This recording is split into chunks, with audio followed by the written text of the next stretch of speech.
menentukan pernikahan saudara berdua di dalam nama Bapa, Anak dan Roh Kudus.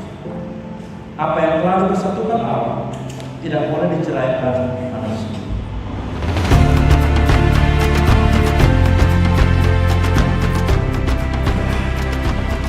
Allah yang Maha Murah menjadi saudara berdua dengan anugerah dan berkat-Nya yang melimpah, dan menenangkan saudara berdua untuk hidup bersama sebagai suami istri dalam kasih setia, ibadah, dan kesetiaan.